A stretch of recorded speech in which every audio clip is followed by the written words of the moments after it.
about living on earth. That's what a parable is.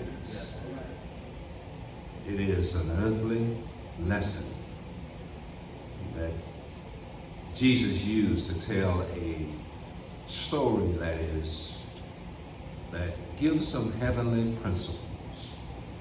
I tell you, these stories that are told in the Bible are sometimes really some compelling stories. What they help us do is to identify with the characters in the story, but they also help us to identify with Jesus Christ himself. This particular story is a compelling story.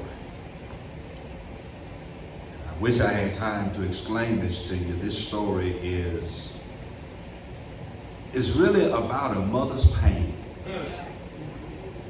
It's about a mother's grief. It is about a woman who has experienced what life brings when tragedy and death, sorrow and grief enters into the human experience. My brothers and sisters, you got to look at this one. I mean, really, when the story is told by Luke, he really wants to take us there. He paints such a brilliant picture. The picture is so brilliant and colorful and filled with drama. It is almost gut-wrenching to see how Luke portrays this particular story. One of the things that Luke is going to do in this particular narrative, he's going to say that there were two crowds moving in the opposite direction. One of those crowds was with Jesus. Because if you remember in the text at the beginning of chapter 7, Jesus had just healed a centurion's servant. Jesus was now on his way to the city of Nain. The Bible says that there was a large crowd with him along with the apostles. This crowd was moving toward Nain. And in this crowd there was celebration. There was excitement. There was a whole lot of enthusiasm because they had been with Jesus. They saw what Jesus had done, the miracle he had just performed. So in the crowd moving toward the city of Nain, there was excitement, there was enthusiasm, there was all kinds of praise being lavished upon Jesus. But Luke tells us there was another crowd. This crowd was coming out of the city. This crowd was being led by a funeral procession. If you were looking at the crowd that was coming to Nain, you would see Jesus in the middle, surrounded by his apostles. And then you would see all of the crowds of people pressing in upon Jesus. And they are excited. They are enthused because they had been with Jesus. They saw the miracles that Jesus had performed. But this second crowd was coming out of the city, and they were being led by a funeral procession. There were 4 men who had an open casket on their shoulders. They had just left the funeral. Now they were on the way to the cemetery to lay the body on their shoulders into its final resting place. But in the front of that casket, we saw a mother. A woman who is draped in black. She has on long black clothes. She also has a headpiece that covers her face in order to hide her grief. And in her hand we see a white handkerchief. And as she walks in front of the casket on the shoulders of 4 men, we see every now and and then a tear trickles from her eye. And as she takes the handkerchief in her hand and removes with the other hand the black garment that's covering her face, she wipes away her tears. And my brothers and sisters, Luke wants us to see this because this is a hurting mother. We only meet her at the gates of the city of Nain. But my brothers and sisters, I need to pause and go back. Because in this particular narrative, we're going to see something about this woman. Because what we see about this woman that is described in this text, it really compounds her grief. We're going to see why she is dressed in black, why she's holding a white handkerchief, why she is shedding tears, why there is a group of mourners walking with her to lay her son at his final resting place. We're going to see in the text that this woman's grief didn't start this day. This woman had already been in a pretty tough situation.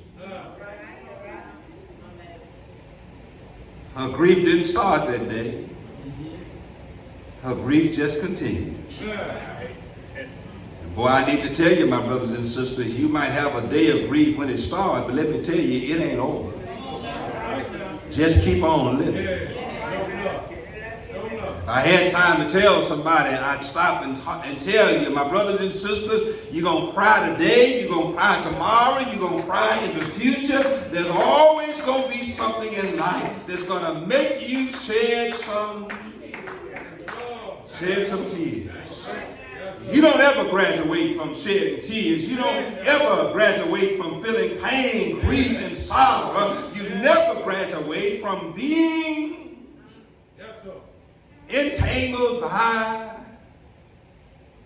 the hurts, pains, and tragedies of life. Luke is going to tell us that this woman is a picture of where we all are. And if you ain't now, just keep on living. And if you ain't now, you already been where this woman has been. You've been in a place where you've been around a whole lot of people and it looked like people are there for you, but they really can't feel your pain. They can't sense your pain. They really don't know what it is that you're going through. They are with you, but they really don't understand the situation, the malady of your situation, just how bad it really is. But Dr. Luke really puts us into this woman's life. He really brings us. He wants us to walk with her, not only in this moment of grief, pain, suffering, and loss, but he wants us to go back from this moment and see who this woman was. Because I can tell you, my brothers and sisters, all of us got a backstory. Because let me tell you, what you see this morning ain't really what's going on in my life.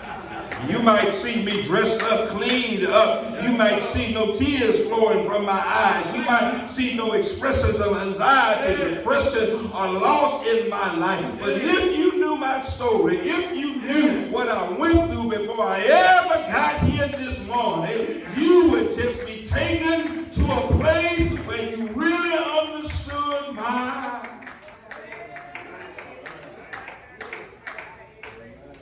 Because Luke really says this woman got a backstory. We meet her in the present, but this woman got a past. Look at what the text says. And afterwards he went to a town called Nain. The disciples and a great crowd went with him. And as they drew near the gates of the town, behold, a man who had died was being carried out. And look at what he says, the only son. That's tough. But he's going to compound this woman's grief, but compound this woman's loss. And he says, and she was a widow. He tells us what she's going through now. But he also tells us what she's been through to compound the grief she's going through now. Because she had lost her had been given the responsibility to raise this boy alone.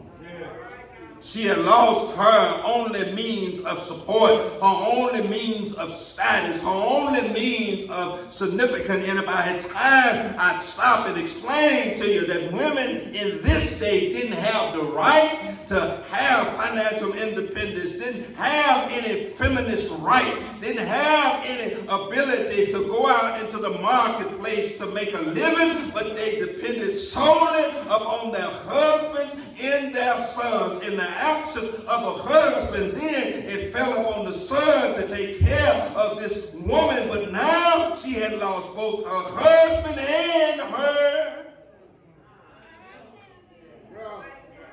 I need to stop and tell you, it just wasn't her son, it was her only son.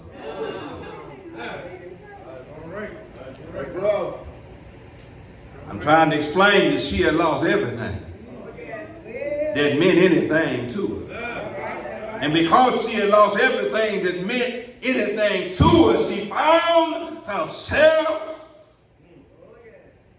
in the place of a hurting mother. Come go with me. The city of Nain was up on top of a hill, and they were coming down out of the city. Look at her in front of a casket, an open casket with her son, her only son, laying in it. Everybody dressed in black, on the way to the cemetery to lay him in his final resting place. And I don't know if you've ever been there, but if you've ever buried anybody you love on the way to the cemetery, you have a whole lot of thoughts. Piercing through your mind. If I had time, I'd explain to you. On your way to the cemetery, you think about the past.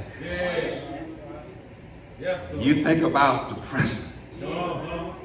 But more than that, you think about the future.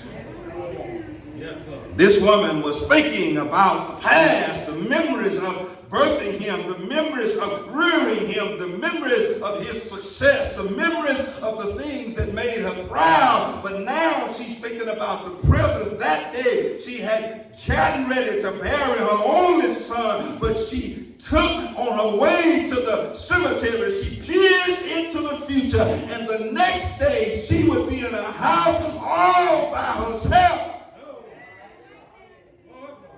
No greetings, no expressing, nobody to sit at the table, nobody to occupy the space where she occupied. And with all of those thoughts rushing in, overwhelming grief setting, tears began to flow. I'm telling you, that's the crowd coming down the hill, coming through the gates. But I need you to see the other crowd being led by Jesus. One crowd being led by a grieving mother going to lay her son in his final resting place. The other crowd with Jesus, excited, enthusiastic, happy.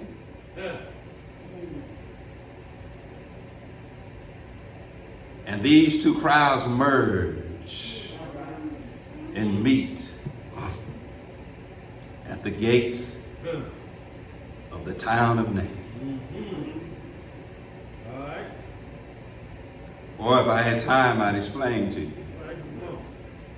Happiness and sadness sometimes are meet in the same place. Or if I had time, I'd explain to you. Sometimes, Desmond, you don't know which crowd you're going to be. Sometimes you'll be in the happy cry. And other times you'll be in the sad cry. Sometimes you'll be with Jesus and it looks like you can conquer the world. And other times you'll be in the sad cry and it'll look like the world is on you. Ain't it the truth what I'm saying? See, I don't know about you, but I've been in the happy crowd and in the sad crowd. Yes, sir. Yes, sir. Listen, verse 13. Stick your finger right there, verse 13. Boy, if I had time.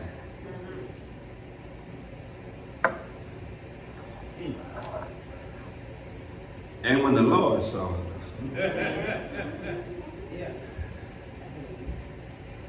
in that sad cry, the Lord saw her. And I would argue that there were some other folk in there who needed a healing, but he saw her. There were some other folk in there hurting, but he saw her. He saw her. It was some people in the crowd with Jesus that probably had a need and a want and a desire and needed a miracle. But when Jesus saw this crowd coming out of the city of Nain at the gate of the city, the text says he saw her.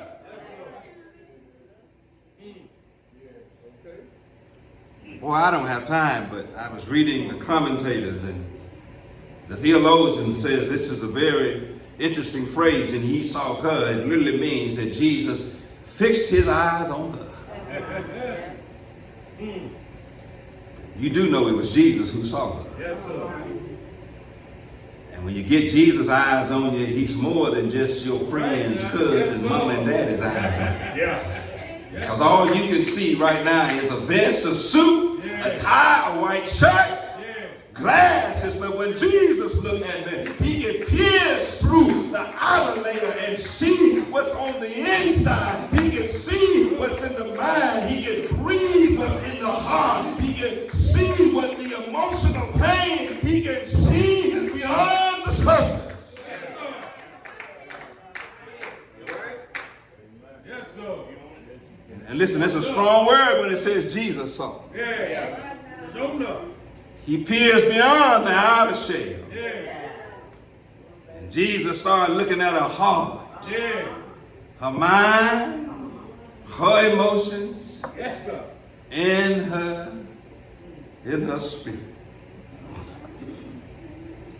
Jesus done an x-ray without putting her in her x-ray machine. All right, now. He done an MRI without laying her on the table and sending her through this big tube in order to see what was the problem within the internal parts of her. And I need to explain to you what other folk can't see, Jesus can see. He can look and he can x-ray, he can MRI. And when that smile is on your face, people can see a smile. But Jesus can see the pain behind the smile.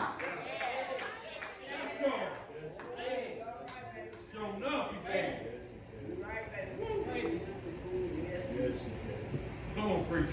He saw her. Yes, sir.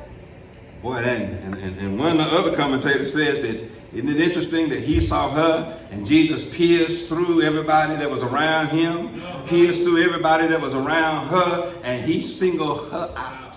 Yes, sir. Hey. He saw her. Yeah. Kelly, he see you. Bobby, he see you. Yeah. He see what you're going through. He sees the load that you're carrying. He sees that you're overloaded. He sees that your burdens are more than you can carry. He sees that you've been walking in the fight. He sees what nobody else can see.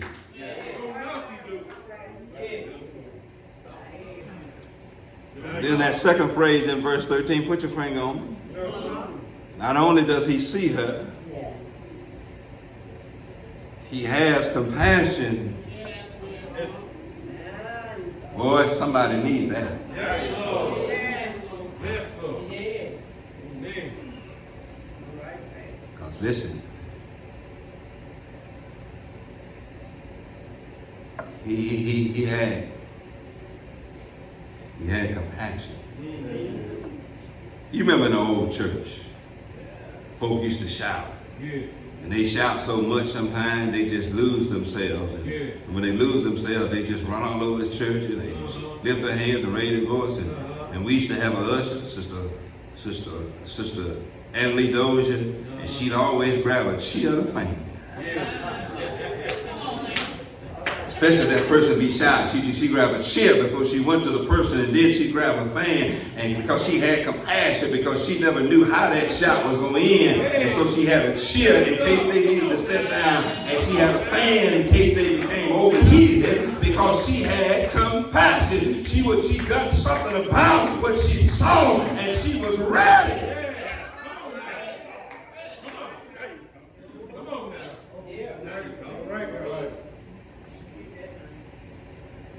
So he had compassion. Boy, I don't have time for it, because I've been and got happy then. See, Jesus is seeing. He knows what's going on the inside. And then Jesus started feeling what you're going through. He's empathizing. He's sympathetic. And then he starts moving. He has compassion on her. And then he started talking to her.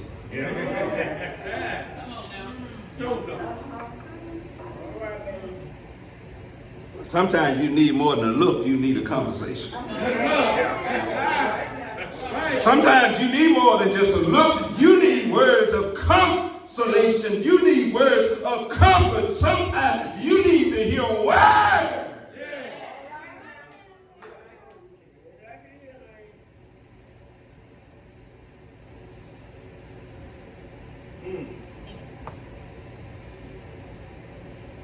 He started talking to her. Man.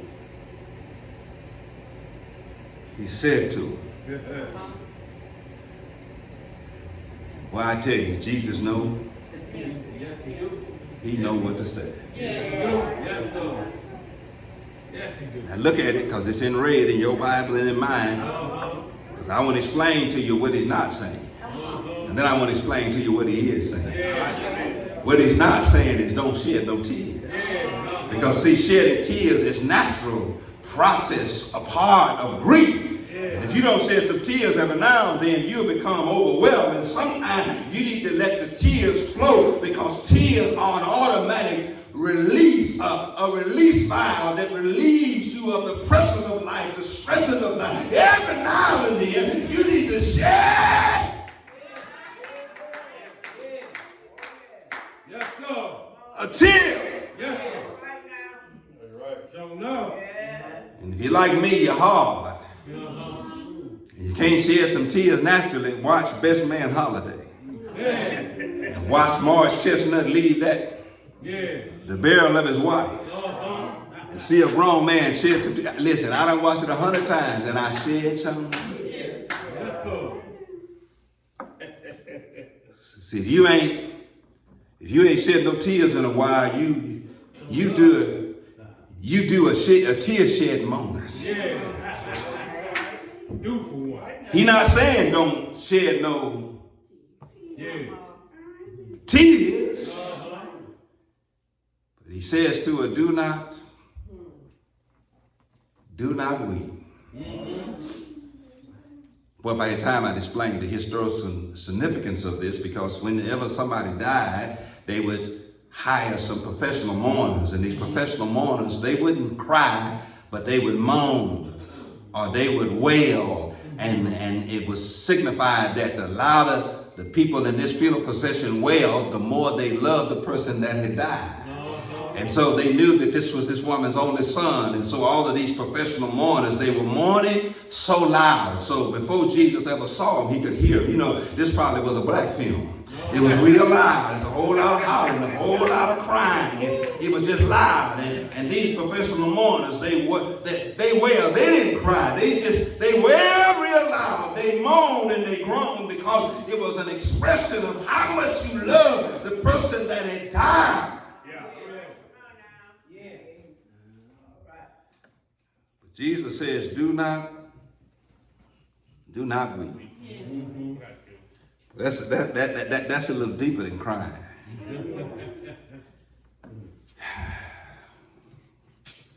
And really what he was saying to her, well, I can't give it to you in an imaginative way. He literally saying, I'm here. Yes, sir. Yes, sir. Yes, sir. Don't weep. It's really a disclaimer and a disclosure of comfort to a woman who is in grief. And nobody around her, nobody where she came from could help her. But now Jesus was here, and Jesus was the factor that was going to make the difference. He said to her, do not weep. Yes, sir. That's what it said. And these words are coming from the lips of Jesus. All right. Well, I could answer and ask a philosophical question, a question of theodicy, because sometimes you wept and the Lord told you don't weep, and still the worst thing or the most unfavorable thing or the bad thing still happened. But listen, if it's in Jesus' hands, there is no outcome that he ain't working out for his good and for the glory of God and for the edifying purpose of you. It all works out for the good. And Jesus said, don't weep. And then he came up and he touched the coffin.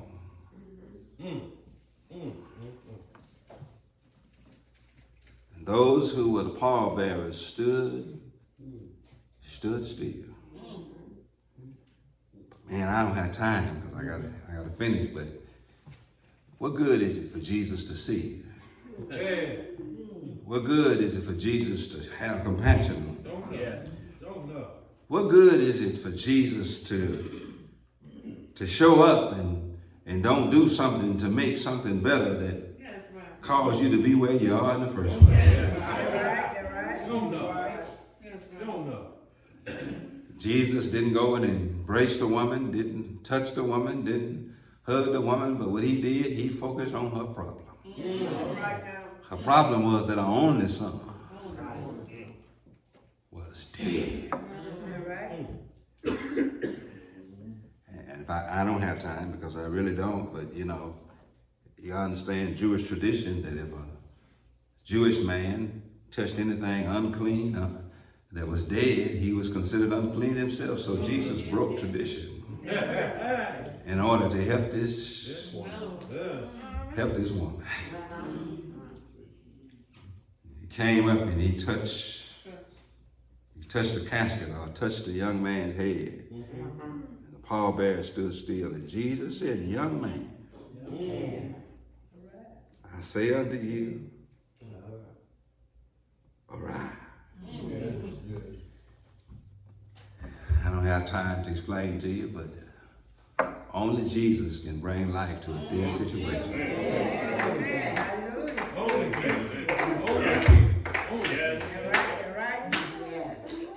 I mean, you can give CPR, resuscitation, strokes, mouth-to-mouth resuscitation. Some things can only be brought to life when Jesus touches it. Do you have a problem that seems impossible? God specializes in things that seem, and he can do what no other God can do.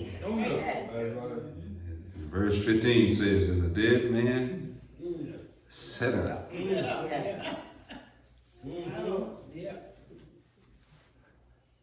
I'm painting this picture. They had him on their shoulder. That's how they carried Jewish men. You see on television now, in the Middle East, it's a Palestinian army, Israeli.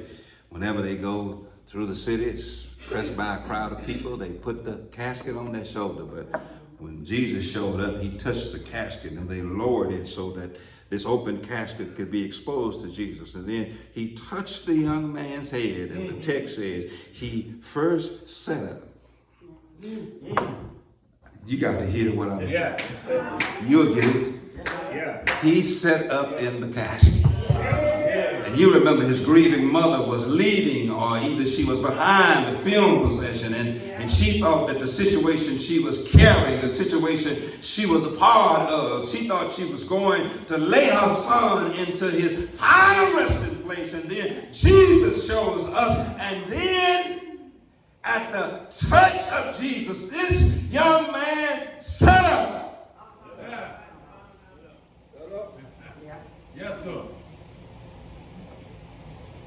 And listen, I read one commentary, and commentator that said this really not impressive, that impressive to this particular culture, because really they only let you stay out for a day, and the body, sometimes rigor mortis hadn't really set in, and sometimes bodies would inadvertently pop up in the casket.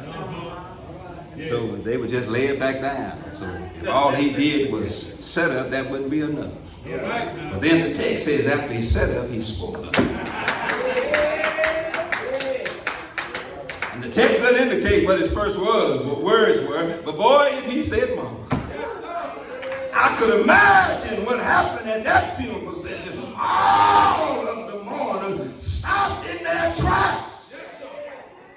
And that mother's grief turned into joy. I don't know what his first words were. Well, it was Mama or Jesus. He might have said, what y'all doing? I got a visitor in my sleep. All right. He sat up. Then the text says he spoke. And then I've got to close. Because this is the celebration in the text. If I could hoop, I hoop right now. Let me tell you, look at Jesus. Look at this woman. Look at her grieving and thinking about the last day. She's already been thinking about the future because she looked into the future and she saw a future without him. She looked into the present. She was grieving her only son, her son that she loved, the son that provided, the son that would sustain the family. But she also looked way into the past, and she saw the memories of the past, all that he was as a child, a baby, an adolescent, a young adult. We don't know the age in which this young man died, but she had all of that.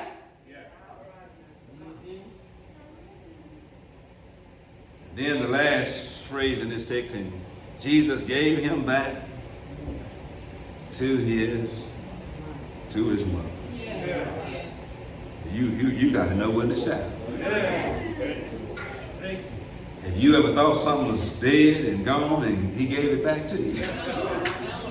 Have you ever thought something was about to be buried and was over and your connection with it was over, and there was going to be a severance, a tearing away, a complete separation, and then all of a sudden Jesus resurrected that which you thought was dead. Others thought all of a sudden.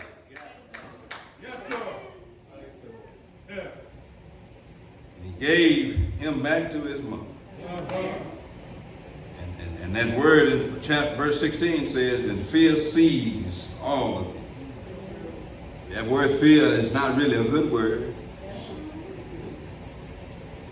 They were all shocked to see a resurrection and a burial at a funeral. And they glorified God, saying, a great prophet has risen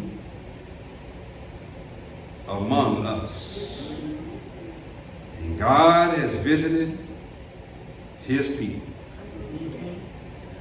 Listen, as I go to my doxology and my invitation, is there anybody here that need a visit from? Hey, yes, sir. He in the business of meeting and visiting his. Is anybody in here that's his people? Do you need a visit from him? And this report spread throughout the whole of Judea and the surrounding country that Jesus had brought back a dead boy. Jesus had wiped away the grief, sorrow, and the pain of a woman who thought that she was at the end of her road. But let me tell you, he can and he will show up in time and on time. I tell you, have a little talk with Jesus. Tell him all about your troubles. He'll hear your faintest cry. He'll answer by and by. Just a little talk with Jesus. And I tell you, some of y'all can testify, he brought you through and he brought you out. And if folk knew your story, if they knew what you've been through, they would be amazed and they would be shocked.